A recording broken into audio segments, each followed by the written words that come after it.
नमस्कार, मैं हूं doctor Ruchi Bhardwaj, Ayurveda fertility expert and Ayurveda consultant.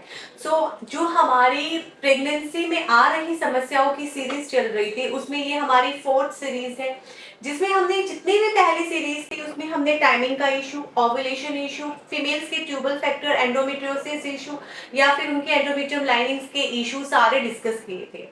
आज फीमेल्स के पार्ट हो गए हैं, तो अब हम जो मेल्स में समस्याएं आती हैं उनको इस वीडियो में डिस्कस करेंगे कि इनफर्टिलिटी में आ रही समस्याओं में मेल में कौन सी प्रॉब्लम्स होती हैं जिससे फर्टिलिटी आपकी नहीं हो पाती।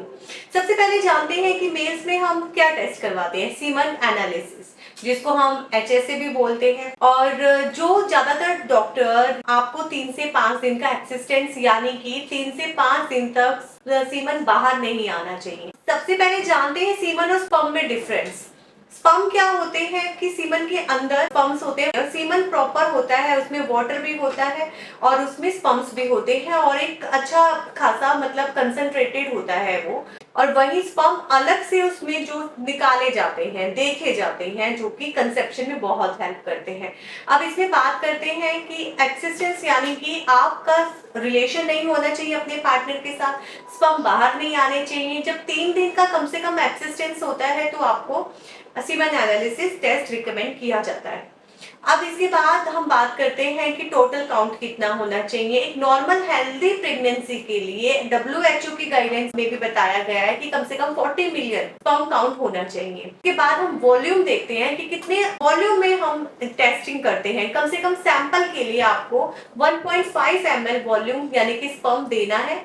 उसके बाद ही आपकी सैंपलिंग हो पाएगी, उसके बाद ही जांच हो पाएगी आपके उसके अंदर ठहरे स्पर्म की।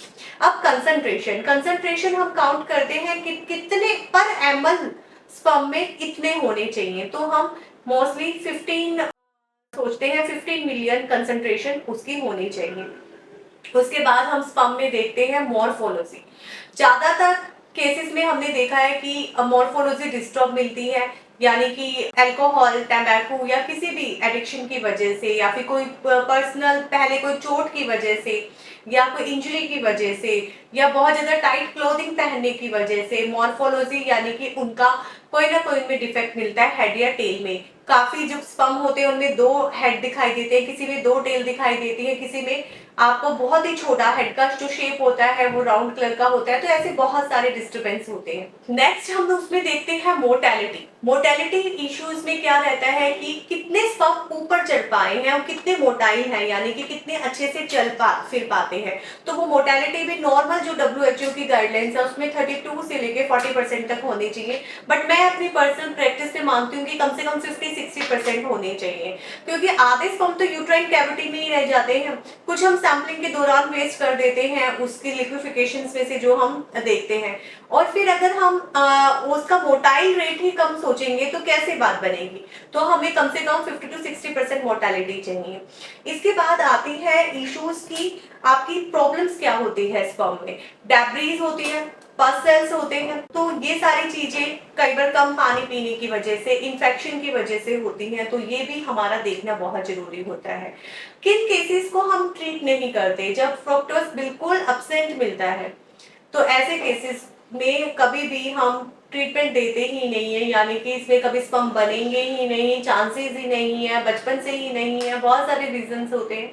तो दिस इज द थिंग कि अगर एब्सेंट है तो एब्सेंट है, तो उसको हम ठीक नहीं कर सकते। अब बात आती है कि स्पर्म में जो प्रॉब्लम्स होती है, डिफेक्ट्स होते हैं, उनमें बहुत सारे टर्म्स दी गई है मेडिकल। एक होता है ओलिगोस्पर्मिया यानी कि स्पर्म कम बनते, आपके बन रहे हैं लेकिन कम होते हैं, तो उसमें हम आयुर्वेदिक मेडिसिन देते हैं। बस्ती यानी कि आपके एनल रूट के थ्रू कुछ मेडिसिन इंसर्ट की जाती है जो कि पेल्विक स्ट्रेंथनिंग का भी काम करती है, टेस्टिस की सर्कुलेशन को बढ़ाती है, उसके साथ साथ स्पर्म मॉर्फोलॉजी को भी ठीक करती है, और साथ के साथ डेफिनेटली ओलिगोस्पर्मिया में काउंट बढ़ता है।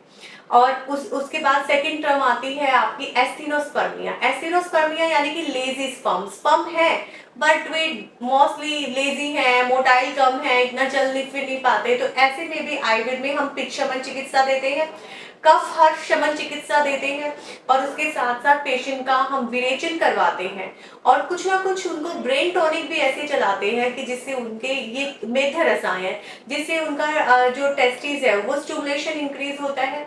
उनको वॉक करने के लिए, रनिंग करने के लिए पेशेंट्स को बोला जाता है। ऐसे पेशेंट में ज्यादातर देखा जाता है उनका सिटिंग जॉब होता है या टाइट गारमेंट्स बहुत पहनते हैं।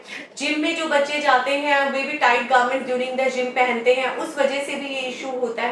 या फिर जिम के प्रोडक्ट जब लेते हैं तो होता है बहुत ज्यादा हैवी प्रोटीन, हैवी स्टेरॉइड या कार्बोहाइड्रेट डाइट में ज्यादा लेने से, या ऑयली या घी ज्यादा लेने से भी, या पुअर फैट जो भी बॉडी में होता है उसकी वजह से भी एसिनोस्पर्मिया जैसी कंडीशन होती है। तो उसकी कंडीशन देखकर, पेशेंट का वेट देखकर, पेशेंट का एज देखकर ही ट्रीटमेंट शुरू होता है। इन सारी चीजों के बाद आता है टेरिटोस्पर्मिया। टेरिटोस्पर्मिया में भी स्पर्म मॉर्फोलॉजी ज्यादातर डिस्टर्ब होती है, स्पर्म का हेड या टेल डिस्टर्ब होता है, उसकी शेप सही नहीं होती, तो उस पे भी जितने स्पर्म सही होते हैं उन पे काम किया जाता है, और 40% रिजल्ट आता है आयुर्वेदिक मेडिसिन से, और जो मैं अपनी प्रैक्टिकल प्रैक्टिस से मैंने अप्रोच किया है और उस कंडीशन को ठीक किया जाता है। लास्ट बट नॉट लीस्ट सबसे बड़ी प्रॉब्लम है एजोस्पर्मिया या फिर नेक्रोस्पर्मिया। नेक्रोस्पर्मिया में तो इट इज डेफिनेटली क्लियर कि स्पर्म डेड हो चुके हैं, है ही नहीं। तो नेक्रोस्पर्मिया में कम रिजल्ट मिलते हैं, साथ में एजोस्पर्मिया में। एजोस्पर्मिया में मोस्टली बहुत सारे केसेस में तो आपको बोल दिया जाता है इसका ट्रीटमेंट ही नहीं है, पेशेंट डोनर एग की तरफ ट्राई करता है। बट अगर एजोस्पर्मिया आपको सिंस बर्थ नहीं है, मतलब कि आपको बाद में किसी वायरस की वजह से, कोई लॉन्ग फीवर की वजह से आपको एजोस्पर्मिया हुआ है, या फिर कोई इंजरी की वजह से आपको ऐसा हुआ है, या कोई ऐसा पर्टिकुलर आपका सिर्फ एक मैकेनिकल रीजन है, सिंस बर्थ नहीं है, तो हाँ उसमें हम ट्रीटमेंट ट्राई करके देख सकते हैं। 30 to 40% केसेस में रिजल्ट आ जाते हैं। अगर मम्स का हिस्ट्री होता है, जो कि मैं पहले वीडियोस में भी बता चुकी हूँ, जैसे फीमेल्स में ट्यूबरक्लोसिस का इफेक्ट उनकी ओवरीज, उनकी ट्यूब्स पे होता है, ऐसे मेल्स में भी मम्स का इफेक्ट उनके टेस्टिस पे होता है। तो टेस्टिस जो है स्पर्म फॉर्मेशन बनाना, यानी कि स्पर्म बनाना बंद कर देती है। उस टाइम पे उनको दर्द होता है स्कोटम टेस्टिस एरिया में, जब बच्चों को बचपन में मम्स निकलता है, जिसको हम आम भाषा में बोलते हैं स्वेलिंग आ जाती है कान के नीचे, कनफेड हो गया है, और या तो ये मम्स जो है इसको टाइमली मेल्स में ट्रीट करना चाहिए, जिसकी वजह से आगे स्पर्म इशू हो जाते हैं या उनकी फर्टिलिटी में इशू आता है।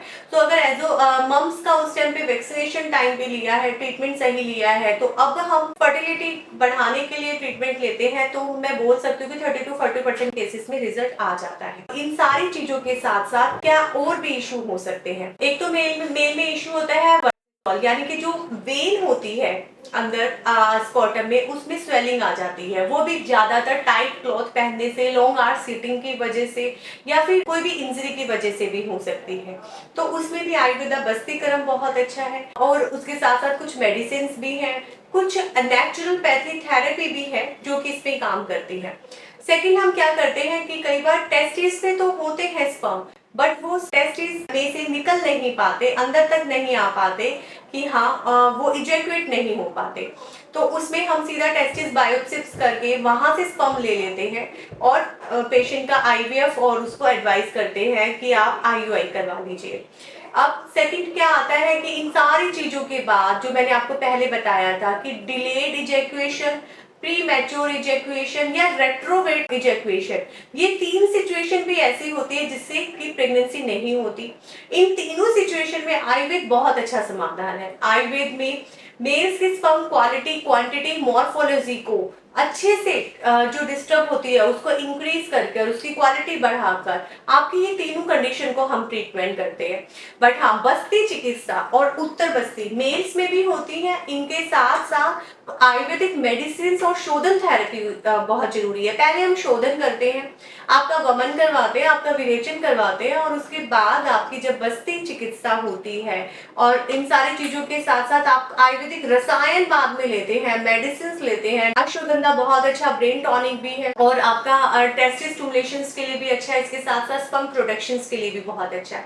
इसके साथ साथ और भी बहुत अच्छे ऐसे ट्रीटमेंट है। ब्राह्मी घृत को हम किसी ना किसी गोल्ड प्रिपरेशन के साथ देते हैं, और आपकी प्रॉब्लम के अकॉर्डिंग ही आपकी प्रिपरेशन और योग बनते हैं, जिससे डेफिनेटली आपकी प्रॉब्लम्स में जो है रिलीफ आता है। और जिन कंडीशन में मैंने बोला है कि नहीं आता, वो नहीं आता, एजोस्पर्मिक कंडीशन में नहीं आता, नेक्रोस्पर्मिया कंडीशन में नहीं आता, बट मोस्टली कंडीशंस में आ जाता है। आपकी नॉर्मल फॉर्म्स इंक्रीज हो जाती है, आपकी स्पर्म मॉर्फोलॉजी बहुत हद तक ठीक हो जाती है, स्पर्म काउंट बहुत हद तक बढ़ जाता है, और इन सारी कंडीशंस के साथ साथ आपकी जर्नल हेल्थ बहुत अच्छी होती है। क्योंकि मेल्स में जब कोई भी ऐसा इशू होता है तो वो सीधा उनकी मेंटल हेल्थ को बहुत ज्यादा इफेक्ट करता है, या फिर आप ये कह लीजिए कि काम के प्रेशर की वजह से, या फर्टिलिटी प्रेशर की वजह से, या फिर परफॉर्मेंस के प्रेशर की वजह से ये बर्डन होता है कि कंसीव नहीं हो पा रहा, और उनका वो जो मेंटल प्रेशर होता है वो उनकी मॉर्फोलॉजी, काउंट और उनका नॉर्मल फॉर्म्स डिस्टर्ब करता है। तो हम आयुर्वेदिक मेडिसिन में इस ट्रीटमेंट में मेधा रसायन यानी कि ब्रेन टॉनिक्स जरूरी है, और उन कॉम्बिनेशंस के साथ आपकी ये प्रॉब्लम ठीक होती है। सो आज इस सीरीज में हमने सीरीज 4 में रिलीज किया कि मेल इनफर्टिलिटी से आपके कैसे प्रेगनेंसी में समस्याएं आती हैं और उनको हम कैसे ठीक कर सकते हैं। धन्यवाद।